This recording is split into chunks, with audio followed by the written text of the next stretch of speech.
Turkiyadagi eng arzon shu seti do'konlardan biri. Xuddi o'zi korzinkaga o'xshagan. Sok deb shok ekan. Piyozlar 13 lira. Bu degani 14 lira bo'lsa ham 4000 so'm.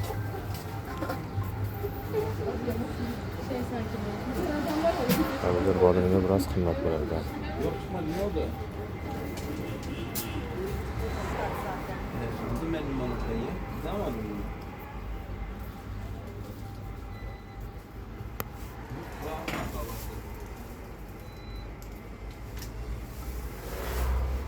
Narxlar.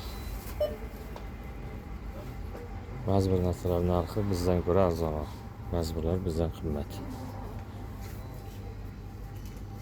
Xo'p, ko'ramiz. Guruchlar 28 liraga ham bor ekan, pirinch 54 liraga ham bor.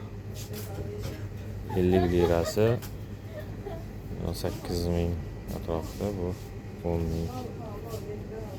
ming so'mga ham guruch bor ekan. Guruchlar arzon ekan.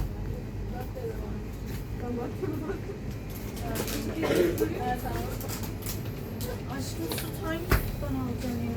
Ben de normal süt alacağım ama şimdi pekmezi görüyor musun? Bu yerda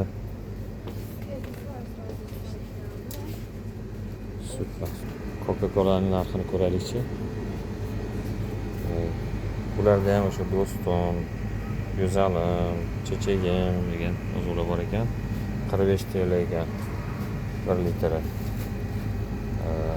Taxminan 15 ming, 14 ming atrofida bo'ladi.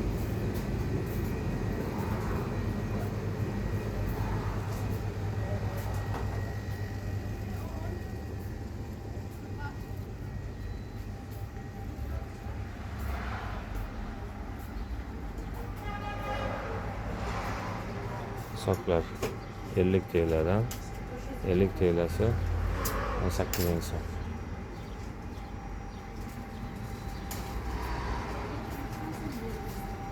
Pepsi'lar.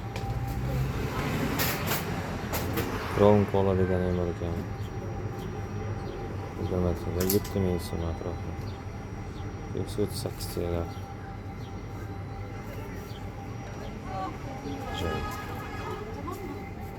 Gel arka tarafına. Gel anneciğim.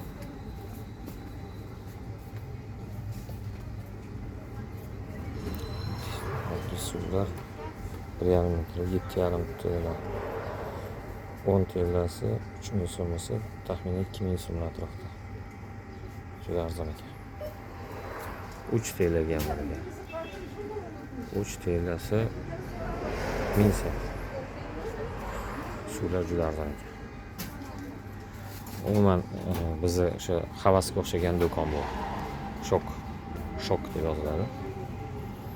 Piyozlar 13 TL. Kartoshkalar 19 TL. Bu degani 7000 so'm. Xuddi o'zimizdagi narxlar.